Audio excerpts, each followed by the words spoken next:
Bonjour les amis, j'espère que vous allez bien. Je suis Pascal Trifingui, Lama Kunzan, et aujourd'hui nous allons parler de l'amour. Alors, qui n'a pas éprouvé de l'amour? L'amour, c'est un sentiment merveilleux. On peut être amoureux du ciel, on peut être amoureux d'un animal, on peut être totalement fou amoureux d'une femme ou d'un homme, ça dépend de son orientation sexuelle et de son genre. Puis on peut être fou amoureux de Dieu. Et aujourd'hui, on va parler de l'amour dans le bouddhisme et de l'amour dans l'islam. L'amour pour Dieu ou l'amour tout court, en tant que qualité propre de notre nature Bouddha, eh bien, c'est un amour qui est sans support, qui est un amour absolu, celui qu'un soufi, qu'un croyant va ressentir pour Dieu. Il va ressentir de l'amour pour Dieu et l'amour pour Dieu. Dans le bouddhisme, ça se passe un petit peu différemment. L'amour fait partie de notre nature Bouddha. On peut se connecter directement à ce centre d'amour à l'intérieur de nous ou à l'intérieur des autres, ce qui veut dire que bien, on est amoureux de l'amour en réalité. C'est pas mal comme solution. Alors évidemment, toutes les religions partagent le même message d'amour. Toutes les religions, elles sont basées sur l'amour. Elles nous disent que nous devons nous montrer patients les uns envers les autres, que nous devons pardonner pour ne pas rester fixés sur des traumatismes. Toutes les religions nous invitent à dépasser l'égoïsme et puis à faire preuve de bonté et de discipline et de moralité dans le cadre social qui est le nôtre. Toutes les religions enseignent en commun que l'amour est important et que dans une société dirigée par l'amour, on a des résultats bien plus efficaces que dans une société qui est dirigée par la haine. Bien entendu, il y a différentes religions qui correspondent à différentes natures humaines. Le tempérament des peuples qui ont accepté le bouddhisme et qui ont continué à vivre selon la tradition bouddhique est certainement différent de celui des peuples qui ont choisi l'islam et qui vivent bien, les valeurs de l'islam. Encore qu'il y a des pays comme l'Inde où on a été bouddhiste, puis musulman, puis hindouiste, et c'est quelque chose qui nous paraît un petit peu bizarre qu'un pays puisse être pendant des siècles d'abord bouddhiste, ensuite musulman, et ensuite retourner à l'hindouisme. Eh bien, c'est possible. Et c'est d'ailleurs très engageant et très encourageant pour nous parce que ça signifie que même s'il y a des changements dans les pratiques populaires, l'élite, elle peut passer d'une tradition à une autre sans aucune difficulté. Quand on connaît très très bien le bouddhisme, on n'a aucune difficulté à être musulman et on n'a aucune difficulté à être hindou. Pour ma part, je ne mélange pas les cultes, je suis contre le syncrétisme, je suis contre l'œcuménisme même, mais il y a une unité transcendante des traditions. C'est-à-dire que lorsque je suis dans un temple hindou, je vais me comporter comme un hindou et faire l'expérience de Dieu qu'ont les hindous. Quand je suis dans un temple bouddhiste, eh bien, je vais expérimenter ma propre nature Bouddha, et quand je suis à la mosquée, je vais expérimenter la présence d'Allah en moi. C'est cela toute la différence entre l'exotérisme qui s'appuie sur des lois sociales et l'ésotérisme qui s'appuie sur une expérience intérieure. Les lois sociales, c'est la discipline et la moralité extérieure qui donnent des fruits dans ce monde. Et à l'intérieur, il y a aussi une discipline et une moralité, une éthique vis-à-vis de soi qui donne des bons fruits intérieurs. Et le fruit principal, c'est de vivre dans la paix intérieure, de faire l'expérience de sa nature Bouddha ou du divin ou de Dieu. Dans l'islam, on souligne qu'il y a un pur besoin inné chez tous les êtres humains de suivre Dieu. C'est la soumission. Tous les êtres humains, dans leur nature fondamentale, dans leur essence, eh bien, sont soumis à Dieu. Par contre, certains humains décident d'ignorer Dieu ou de rentrer en révolte, voire de rentrer en conflit ou en concurrence directe.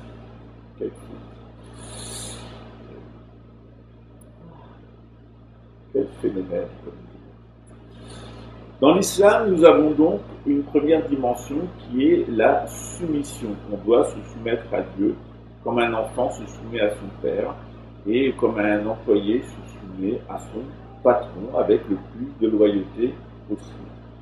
Cette soumission, c'est avant tout prier 2 à 5 fois par jour, 3 c'est l'idéal, s'acquitter d'un impôt de 3,5% sur ses biens, sur ses revenus pour le bien-être en règle générale de la société et des pauvres, jeûner pendant le mois lunaire de Ramadan et, une fois dans sa vie, si on en a les moyens, faire un pèlerinage qui consiste à se rendre à la Mecque ou à Médine.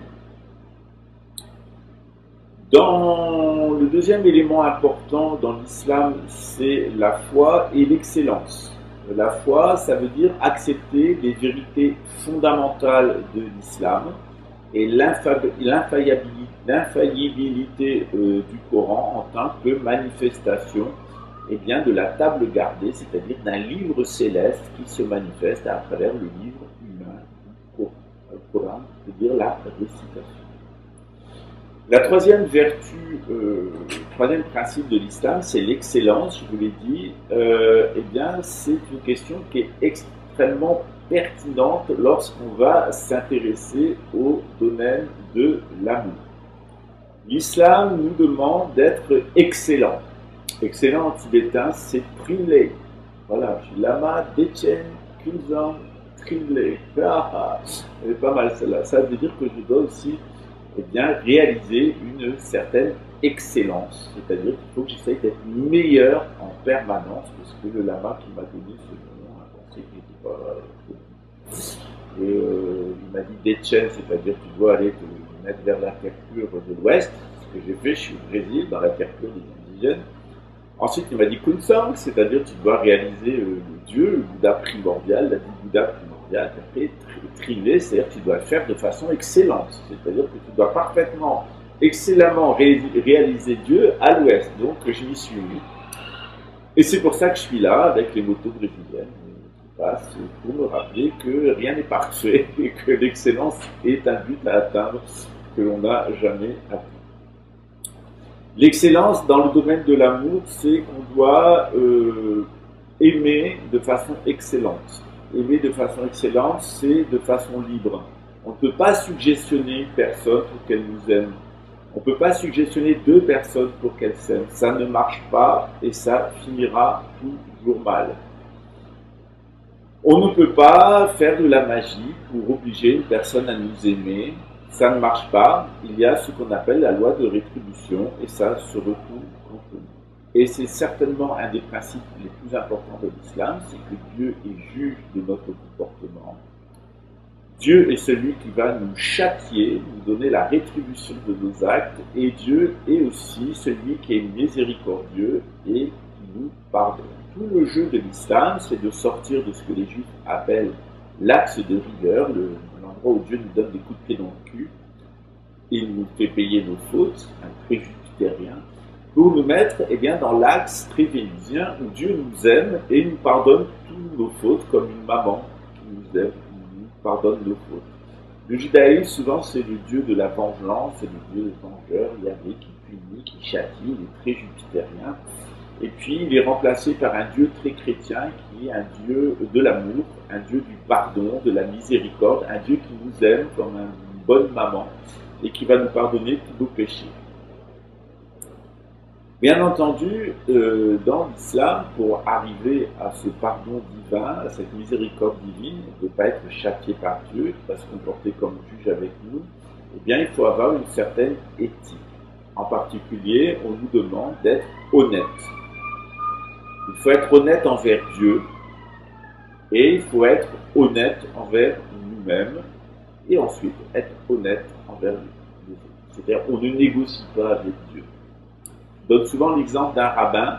en Israël qui faisait la fête des cabanes, et comme il voulait continuer à faire son business, il a construit une cabane autour d'un vélo, et il circulait à l'intérieur de la cabane. C'est-à-dire que d'un point de vue juridique, formel, matériel, il était dans une cabane, mais il a violé l'esprit de la fête des cabanes, et son mental n'était certainement pas dans la cabane. Il était en train de bicycletter à gagner du fric ou faire le prosélyte.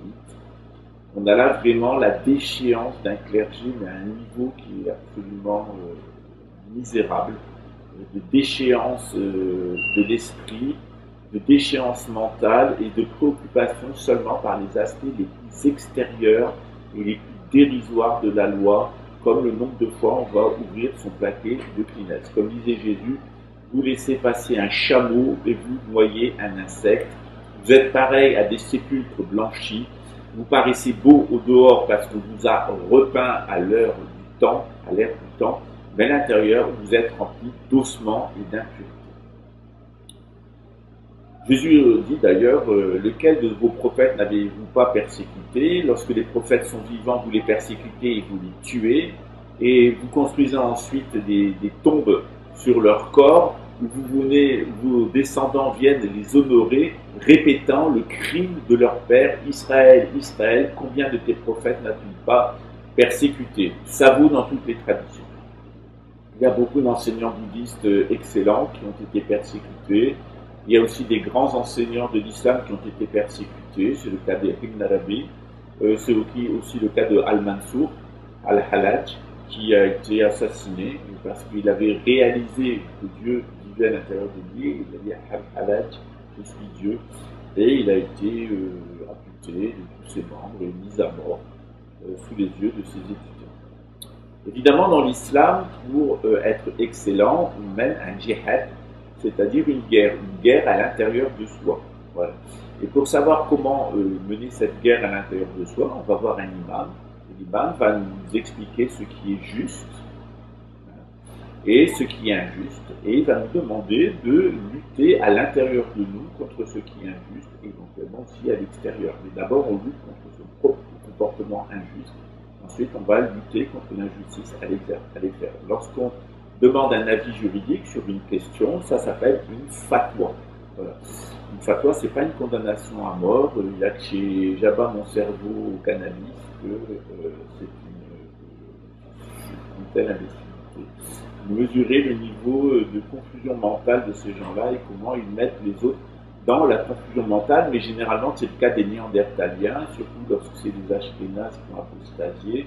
Ils sont véritablement dans le nomadisme dévié avec son caractère satanique, et ils nous amènent des fausses doctrines, des fausses idéologies toutes humaines, et surtout ils ont une vocation de détruire tout ce qui a un caractère sacré et traditionnel. Ils sont sacrilèges. D'ailleurs, chez J'abat mon cerveau au Babylone, j'attends toujours qu'il démonte, comme il démonte le Dalai Lama, à juste titre, comme il démonte le pape, à juste titre, qu'il démonte Rudolf Steiner. Ça ne sert à rien de critiquer des idoles quand c'est pour protéger les siennes. Moi, je suis pour la destruction de toutes les idoles.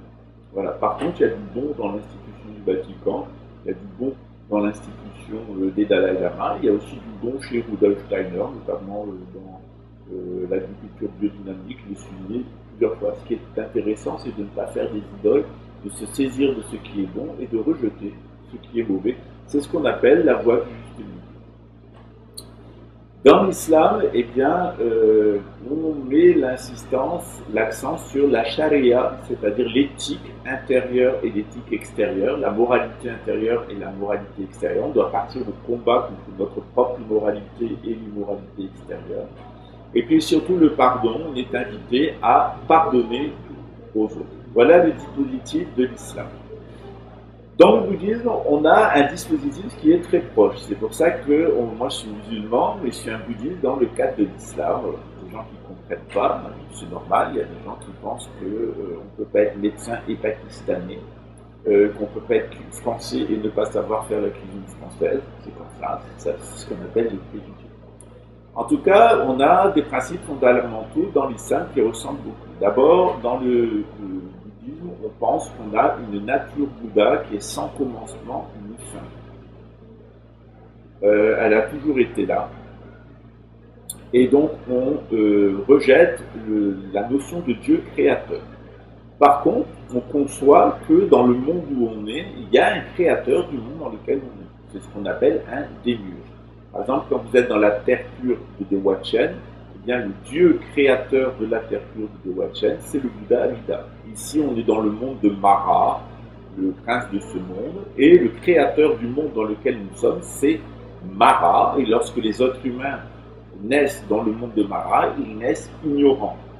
Lorsque les êtres humains naissent dans le monde de Dewachen, dans le monde de Sukhavati, dans le monde du Bouddha Amitabha, eh bien, on est connaissant. Voilà, c'est comme ça, c'est là toute la différence de point de vue. Donc, dans le bouddhisme, on a un concept qui est l'Adi-Bouddha, qui ressemble beaucoup au concept d'Allah. C'est-à-dire que c'est une conscience qui était, qui est et qui sera en permanence. Elle est en dehors du temps, en dehors de l'espace, et elle réside aussi à l'intérieur de l'être humain.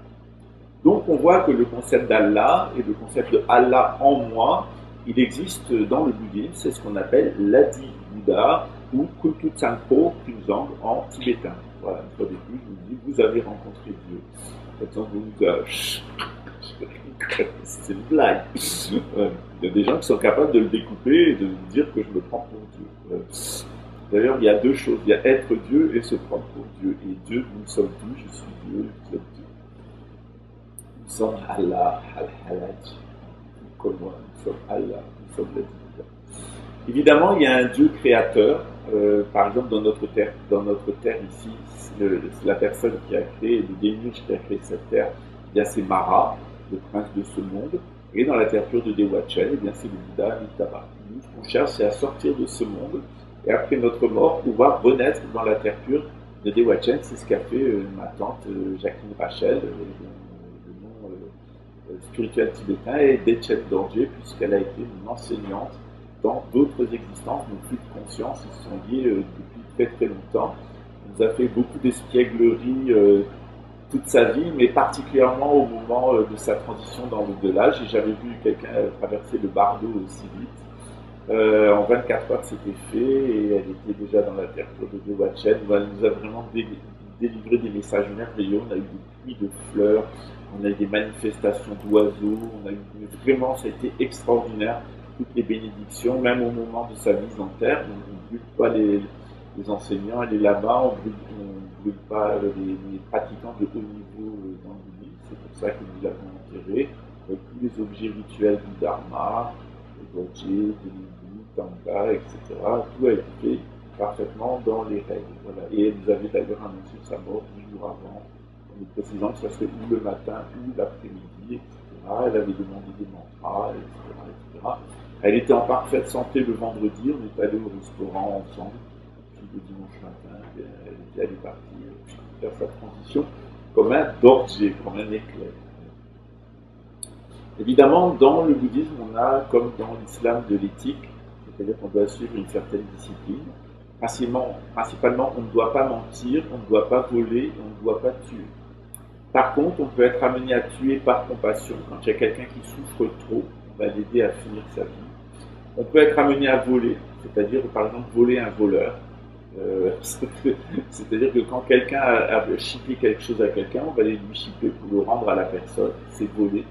Mais c'est pour le bien, c'est pour redonner à son propriétaire légitime. Et puis il ne faut pas mentir, mais par contre on est autorisé à utiliser le mensonge comme moyen habile. Si les nazis arrivent ici et me demandent où est caché mon grand-père résistant, je ne vais pas dire il est dans la cave. Donc on est autorisé à mentir de la façon la plus adéquate quand c'est un moyen habile pour protéger la vie. On peut aussi inventer une histoire pour illustrer, ça s'appelle une légende, un conte, une illustration, un cas d'école, etc. Donc il faut évidemment rester sur l'éthique de l'éveil. Dans le bouddhisme, comme dans l'islam, on a la foi. Donc on est tenu d'avoir la foi dans ce qu'on fait. On ne le fait pas par hypocrisie, par des intérêts matériels. Quand on a des trop beaux monastères, eh bien, on a remarqué qu'on avait des gens qui venaient se mettre à l'abri. C'est-à-dire des gens qui n'avaient pas la foi, mais qui venaient faire une carrière monastique, sont de véritables poisons pour tout le monde, parce qu'ils ne sont pas sincères, ils n'ont pas la foi, ils viennent pour les avantages matériels de la foi. C'est arrivé dans l'islam, hein, les premiers musulmans qui ont suivi le prophète Mohammed, ils avaient tout à perdre de le suivre. Et après, il y en a beaucoup qui l'ont suivi pour les biens matériels. Bien heureux ceux qui suivent par amour et pour la foi et pas pour les biens féminins. Une très belle histoire d'ailleurs avec Jésus et un jeune homme riche. On parlera une fois, plusieurs fois. Et je vous invite à redécouvrir. En vérité, dans le bouddhisme, la foi repose sur la logique et la raison. On n'a pas une foi irrationnelle, comme diraient les occidentaux. On a une foi qui est parfaitement logique, rationnelle, donc on ne compte rien. Mais on a une foi qui est parfaitement logique et raisonnable.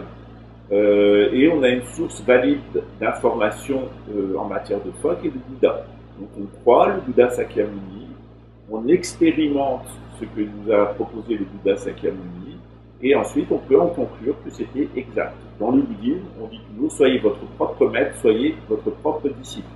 Ne croyez une chose comme vraie que si vous en avez fait vous-même l'expérience, pas parce que vos maîtres, vos parents, vos ancêtres et vos professeurs vous l'ont présenté comme tel. La nécessité d'éthique dans le bouddhisme elle ressemble beaucoup à la djihad, c'est-à-dire que quand on est bouddhiste, on doit mener une guerre intérieure contre les émotions perturbatrices. Par exemple, on a de la colère, je vais avoir de la colère, ça m'arrive, je suis en colère, je suis foutu à la voiture, ça m'a mis en colère. Et donc j'ai observé ma colère de l'extérieur, j'ai ri de ma colère, et j'ai fait attention que ma colère ne s'inscrive pas dans mon être subtil. C'est-à-dire qu'on peut avoir une colère grossière, mais il faut faire attention qu'elle ne s'inscrive pas au niveau subtil. Alors la plupart des personnes, elles ne vont pas exprimer leur colère, mais elle va être très très forte au niveau subtil. Donc on a une lutte à mener pour faire partir la colère au niveau subtil et la remplacer par l'envers de la colère.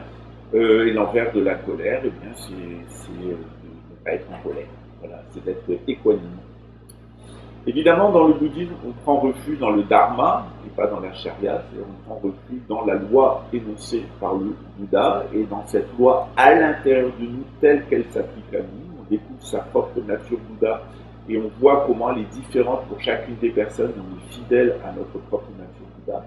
Et puis on va respecter une discipline éthique. Principalement, il y a 8 sections qui est la vue juste, l'action juste, etc. Dans l'islam, on prend refuge souvent dans une tarika, c'est-à-dire on rentre dans l'Oumma. L'Oumma, c'est la communauté des musulmans, et dans la communauté des musulmans, on va rentrer dans une école particulière qu'on appelle une tarika. Dans le bouddhisme, c'est pareil, on prend contact dans la Shanga, en règle générale, la communauté bouddhiste, puis on va prendre refuge auprès d'un maître en particulier avec sa communauté. Donc, on voit que déjà, il y a beaucoup de similitudes entre l'islam et le bouddhisme. Ensuite, la nature Bouddha obscurcie et les voiles recouvrant le cœur dans l'islam sont deux concepts qui sont très proches. Souvent, je vous l'explique et je le réexplique, on a une nature Bouddha qui se manifeste selon les 5 éléments. Espace, air, feu, eau, terre. Chacun de ces éléments va se manifester comme de l'intelligence omniprésente, va se manifester comme de la confiance, de la compassion, de la clarté et de l'équanimité. Par contre, lorsqu'on va avoir sa nature Bouddha obscurcie par les samskaras, les traumatismes, les mémoires du passé qui ont été provoqués par le karma, eh bien on va être dans la dualité, on va vouloir imposer sa volonté, on va se fier qu'à son expérience, on va être complètement formaliste et puis on va alterner entre la froideur émotionnelle et les poisons émotionnels. C'est froid comme un glaçon va tuer des gens, mais quand ça la touche un peu personnellement, Nini, le président, se mettait à pleurer en disant que c'était pas juste, espèce de vieille salope. Parce qu'il n'y a pas d'autre mot, espèce de vieille garce, espèce de vieux tyran, espèce de vieille criminelle narcissique. Encore une ashkénaze déjudéisée, c'est toujours le même, hein, c'est des Cananéens, c'est les pires des personnes en règle générale, les Cananéens, mais quand ils apostasient, ils sont encore pires. C'est du flou cananien. Donc dans le bouddhisme, on parle de ces obscurcissements mentaux qu'on doit supprimer. Dans l'islam, c'est ce qu'on appelle les voiles du cœur. Il y a différents voiles du cœur qu'on doit enlever. Donc on s'aperçoit que dans le bouddhisme et dans l'islam, on a des concepts et des pratiques qui sont en commun. Voilà pourquoi c'est très facile de passer d'une religion à une autre. Les règles sont différentes à l'extérieur, les règles, les techniques qui sont utilisées sont aussi différentes à l'intérieur, mais le but à obtenir est le même. C'est d'obtenir cet esprit non né, cette claire lumière de l'esprit non né, qui est bien la présence de Dieu à l'intérieur de nous, qui est, qui était, et qui était, qui est, et qui sera, c'est ce qu'on appelle notre nature Bouddha. Dans le bouddhisme, comme dans l'islam, on nous demande bien, de développer plus d'amour.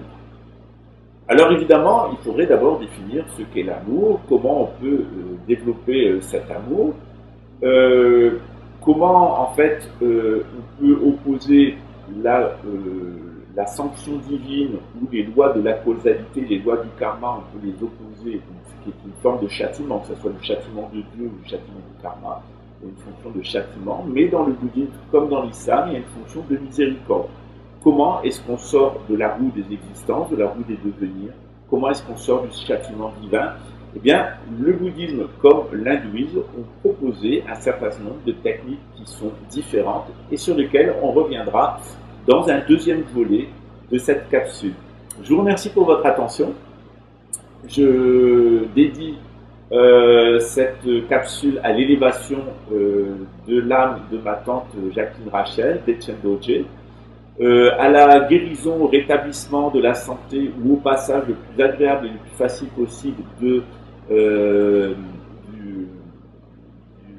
Lama Kunzang de Karma Migurling à Montchardon en France, et évidemment à l'accroissement des mérites et la divulgation de l'enseignement du 17e Karmapa Tadje Dorje, qui est donc bien notre 17e Karmapa. Voilà, je vous dis à très bientôt, et puis pourquoi pas au Brésil, vous pouvez nous rejoindre ici, les choses commencent à se formaliser, les attaques dont on a souffert des milieux sataniques de Rio de Janeiro sont maintenant derrière, on est vraiment mieux ici. Il est vrai qu'on est tombé dans un quartier très bolsonariste, très spirit, très extrême droite, très nazi, plus l'ambiancement négatif qui venait des groupes de néo-nazis de Luxembourg, des trafiquants de drogue, des animateurs de réseaux pédophiles. Il est vrai que c'était quand même une mission assez impossible parce qu'on avait une infiltration à l'intérieur par des Édomito-Khazars et que des Édomito-Cananéens et qu'on avait cette attaque venant de l'extérieur. Sachez que maintenant, toutes ces personnes sont inculpées pour atteinte à la sécurité de l'État. Mon statut diplomatique me protège des actions perverses de ces individus. En tout cas, nous, on continue dans le cheminement du Dharma. On ne prendra plus de personnes d'Europe. On est passé à autre chose, à une autre phase de notre projet. On se concentre maintenant plus à travailler avec la population brésilienne. Ça nous convient mieux. Nous, on est devenus des Brésiliens. On travaille avec des Brésiliens. Par contre, vous pouvez venir nous visiter. Et puis, si vous avez une vocation pour entrer dans le bouddhisme, on sera très heureux de vous accueillir pour une retraite de 3 ans, 3 mois, 3 jours, des retraites d'une semaine, 10 jours, que vous ferez en partenariat avec les indigènes, puisqu'on a décidé de combiner nos deux traditions, c'est ce qu'on appelle l'incorporation. Donc si vous souhaitez venir nous voir, nous visiter, ou même si vous souhaitez nous aider, c'est très volontiers, c'est une très bonne action, une action virtueuse qui laissera une empreinte très positive sur votre culture. N'oubliez pas que nous sommes responsables des pauvres et que nous devons leur venir en aide de tous les moyens possibles, et puis que nous sommes aussi responsables des personnes que nous élisons. Quand on élit de mauvaises personnes, eh bien, on contribue de leur perversité et de leurs méfaits. À très bientôt, je vous souhaite eh bien l'éveil en cette vie, et puis de vous réaliser complètement en tant qu'être humain, de trouver la raison pour laquelle vous expérimentez cette vie humaine, et puis d'arriver à la vivre pleinement et vous en libérer pleinement aussi. À très bientôt. Ciao.